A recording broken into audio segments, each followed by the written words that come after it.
ఇందులో మేడం వచ్చేస్తుంది ఒక్కొక్కటిది కరెక్ట్ చేయడానికి.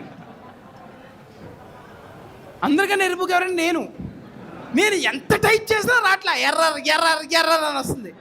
ఒక పేరెంట్స్ ఇస్ మిస్సింగ్. అదే కదా నేను కొడుతుంది.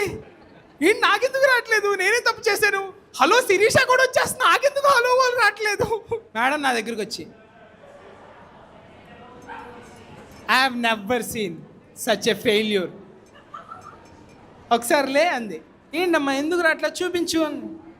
మేడం ఏలా ఒకటేదో నొక్కి ఎంటర్ కొట్టగానే వచ్చేసింది బ్రో. హలో ఓల్డ్ అని పడింది. అర్థమైపోయింది నెంబర్ 1 ఫెయిల్యూర్ అని. కానీ మేడం తెలియని ఇంకో విషయం ఏంటంటే అందరికన్నా పెద్ద ఫెయిల్యూర్ శిరీష. మేడం శిరీష ఆ పక్కన ఆడి దగ్గరికి వచ్చింది. నేను గుండె ఇలా గుప్పెట్లో పెట్టుకున్నా. శిరీష చూడకూడదు. హలో శిరీష అనేది ఏదో అలా ఎగ్జిక్యూట్ అయిపోయిందని చెప్పి ఓకే అని వెళ్ళిపోవాలి. మేడం అంటే ఆగిపోయింది ఆడి దగ్గర. వచ్చి వీళ్ళిద్దరు ఏదో మాట్లాడుకుంటున్నారు. వెళ్ళిపోయింది మేడం.